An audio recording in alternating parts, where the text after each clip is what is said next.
नमस्कार, स्वागत है हमारे विशेष समाचार कार्यक्रम में। आज हम बात करेंगे 2024 के आगामी विधानसभा चुनावों के बारे में। हमारे साथ है वरोरा भद्रावती विधानसभा क्षेत्र से भारतीय जनता पार्टी के कार्यकर्ता किशोरदादा टोंगे।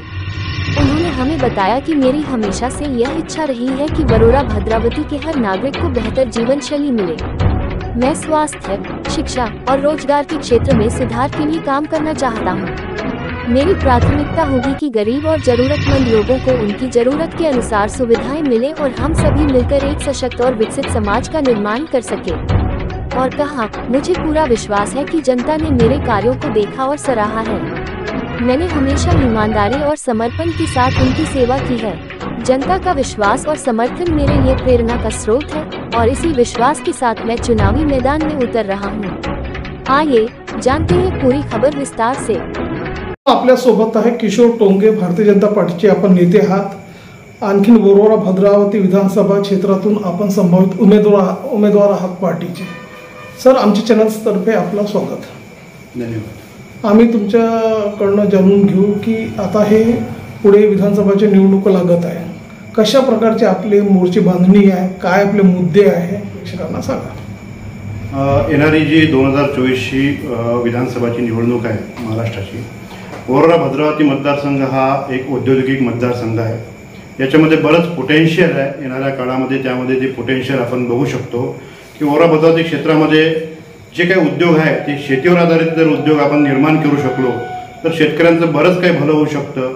आज इथं दुधाच्या वरती आधारित कुठलंच उद्योग नाही आहे। जर दुधाची गंगा इथं वाहली, माझ्या शेतकरी बांधवांचं एवढं भलं होईल की विचारसुद्धा करू शकत नाही। त्यांचं पर कॅपिटल इन्कम आज आपण वाढवू शकतो।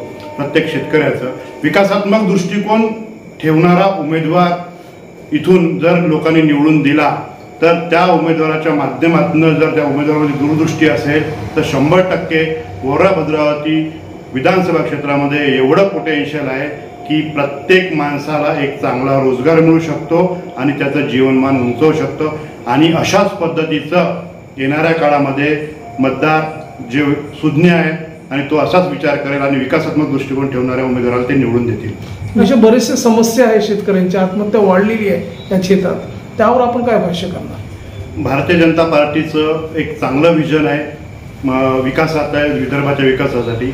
आज भारतीय जनता पार्टीचे मोठमोठे नवीन जे प्रोजेक्ट्स आहे जे येऊ घातलेले आहेत, जसं भाडवण बंदराला आज विदर्भाला कनेक्ट करायचं देवेंद्र फडणवीस साहेबांनी मान्य केलेलं होतं आणि घोषणा केली होती।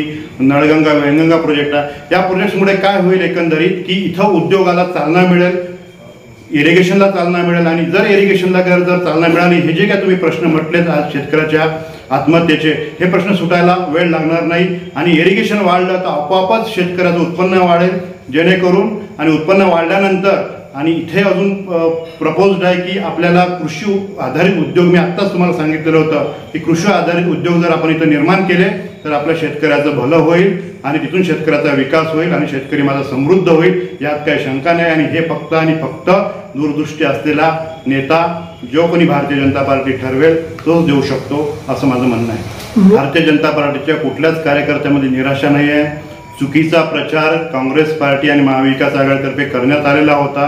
संविधान धोक्यात आहे अशा पद्धतीचं चुकीचं नॅरेटिव्ह एक तयार करण्यात आला।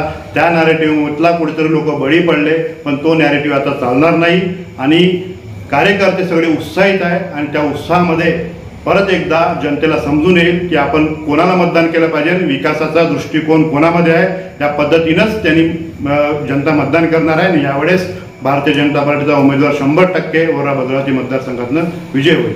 महायुती सरकारतर्फे आता जी लॉन्च केली जी योजना आहे, मुख्यमंत्री माझी लाडकी बहीण योजना, आणखीन पण दादा योजना जी आता जस्ट लॉन्च केलेली आहे, तर त्याचा इम्पॅक्ट कशा प्रकारे आपल्या मतदारसंघावर होणार आणि त्याचा बेनिफिट, त्याचा फायदा, लाभ किती मिळू शकतं भारतीय जनता पार्टीला, त्याबद्दल सांगा।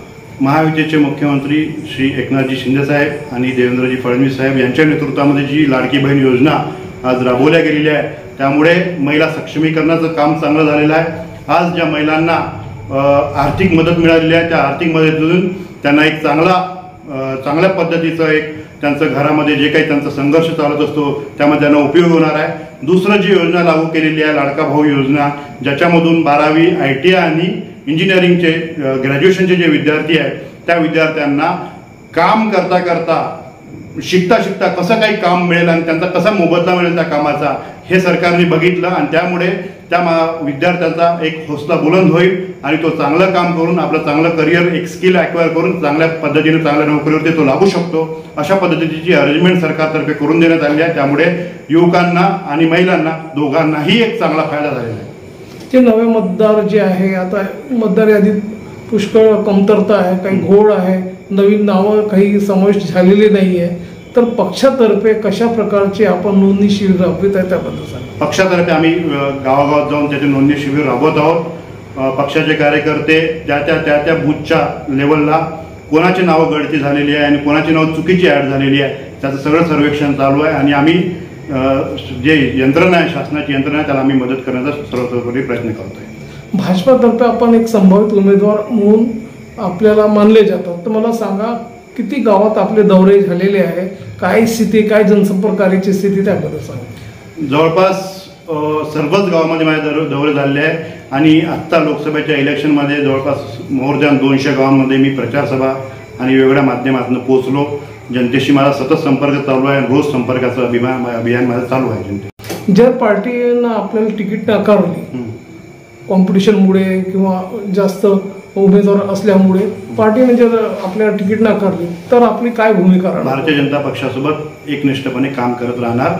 मी सच्चा कार्यकर्ता आहे आणि त्यांच्यासोबत एकनिष्ठपणे काम करत राहणार। जो कोणी उमेदवार असेल त्याचा आम्ही प्रचार करू। 100% त्यांनी उमेदीने काम करावं आणि जनतेचं सुद्धा मत आहे की भारतीय जनता पक्षाचं सरकार आलं पाहिजे, कारण विकासाचा दृष्टिकोनच फक्त भारतीय जनता पक्षाकडे आहे। काँग्रेस पक्षाकडे विकासाचा दृष्टिकोन आहे, त्यांच्याकडे जातीवादीचं राजकारण आहे। त्यामुळे येणाऱ्या काळात भारतीय जनता पक्षाचंच सरकार महाराष्ट्रामध्ये बसेल।